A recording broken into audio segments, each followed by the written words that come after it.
ఒకసారి ధరలు ఆకాశాన్ని అంటితే మరొకసారి పాతాళాన్ని చూస్తూ ఉంటాయి. సో, నిత్యావసరాల పరిస్థితి ఇంత దారుణంగా తయారైనటువంటి పరిస్థితి. ముఖ్యంగా ఉల్లిపాయలు, టమాటోలు.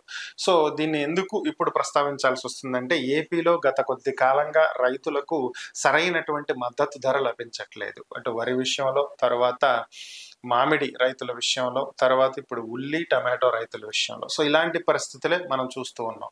దీనికి సంబంధించి ప్రభుత్వం మాత్రం క్వింటాల్ రూ. 1,200కు ఉల్లి మేము కొనుగోలు చేస్తున్నామని చెప్తున్నప్పటికీ కూడా వాస్తవానికి అలాంటిదేది జరగట్లేదని, ముఖ్యంగా ఉల్లి అత్యధికంగా ఎగుమతయ్యేటువంటి కర్నూలు వ్యవసాయ మార్కెట్‌కి సంబంధించి సమాచారాన్ని వైఎస్ఆర్ కాంగ్రెస్ పార్టీ అధినేత మాజీ ముఖ్యమంత్రి జగన్మోహన్ రెడ్డి వివరించడం జరిగింది.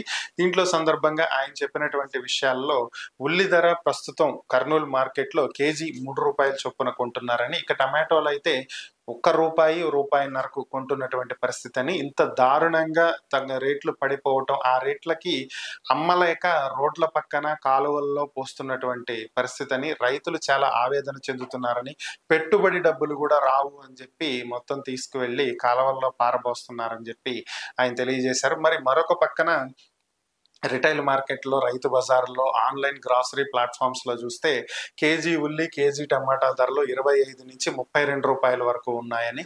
సో, ఈ రైతు దగ్గర కొనేది ఇంత తక్కువకి కొంటుంటే రిటైల్ మార్కెట్‌లో అమ్మేది మాత్రం ఇంత ఎక్కువ రేటుకి ఎలా అమ్ముతున్నారు? ఈ వ్యత్యాసం అసలెందుకొస్తుంది? ఇది పూర్తిగా ప్రభుత్వ వైఫల్యమే. ప్రభుత్వం సరైనటువంటి చర్యలు తీసుకోకపోవటమే ఈ పరిస్థితికి కారణం అని చెప్పి జగన్మోహన్ రెడ్డి తీవ్రంగా విమర్శిస్తున్నారు. మరి దీనికి ప్రభుత్వం ఏం చర్యలు తీసుకోబోతుందో చూడాలి.